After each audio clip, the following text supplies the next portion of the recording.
Elizabeth's story, though brief in the New Testament, is astonishing. But before we get there, I want to go a different route. I want to start with the innkeeper. The innkeeper? What does that have to do with Elizabeth? Just go with me here. All beginnings in great adventures are peculiar. Many times, those beginnings seem tedious and without drama. Some great adventures start in places the characters are grateful for, but hope to never experience again. This is true for my wife and me. The first apartment we ever lived in was really not an apartment. It was the basement of a condemned house with a makeshift bathroom. That is to say, it was one small step above a sink and a hole in the ground. It had a bedroom and a living space for a couch, a stove, and an oven. Now, we started there because the price was right. Today, we are thankful for the experience and even joke about surviving that year, but we never want to do it again. Many Christmas pageants portray a rough beginning for Jesus too. His mom and dad are looking for a place to stay in town, but there's no room in the hotel.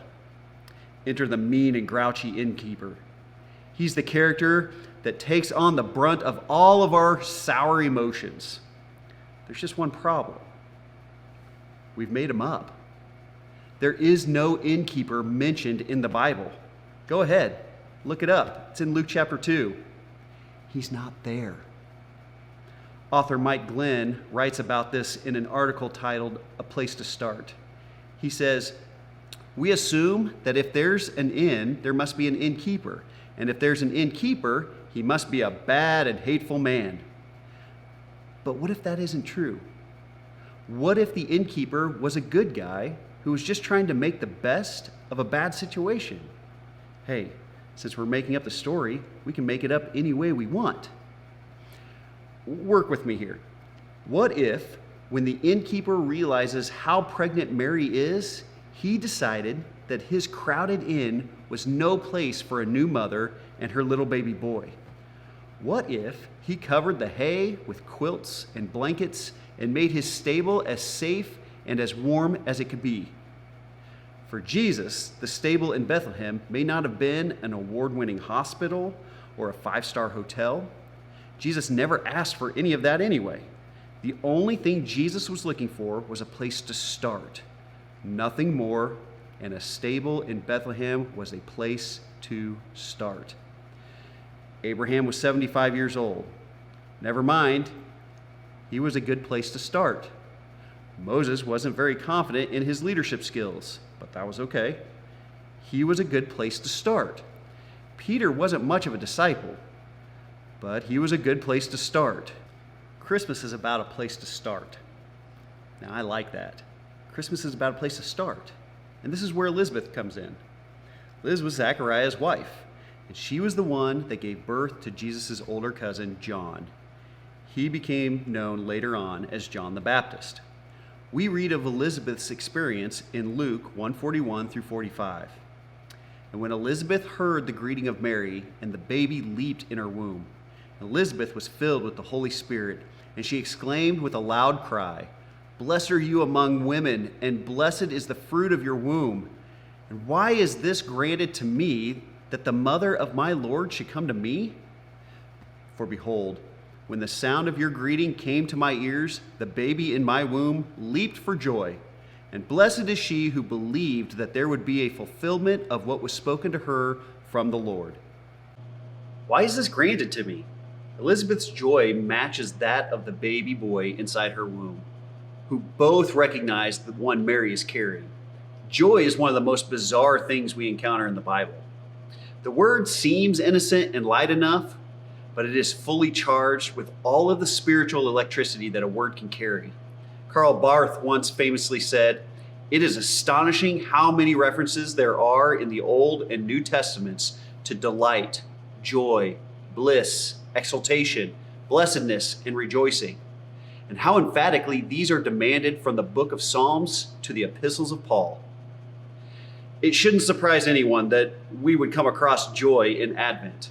I mean, come on. Joy to the world, the Lord has come? Let every heart prepare some room for this joy. But alas, it would be foolish to think that we are all at a place to receive joy.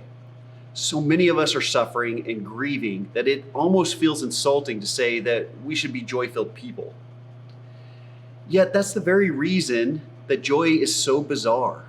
Almost every context where joy is mentioned or expressed comes with attachments. For example, Paul says in 1 Thessalonians 1:6, "For you received the word in much affliction, with the joy of the Holy Spirit." Now, the word translated as affliction is from the Greek word thlipsis. It means intense emotions. Now, I'm guessing that more than one of us have adventured this Christmas season with some intense emotion. Yet, that's the exact word attached to the joy that the Thessalonian believers experienced. C.S. Lewis wrote about his own life and titled the work Surprised by Joy. He explains that he never expected joy to be his companion through certain suffering in his life, yet it showed up. Now, his friend and fellow author J.R.R. Tolkien of the Lord of the Rings fame helped him more than anyone else to understand the surprise of joy.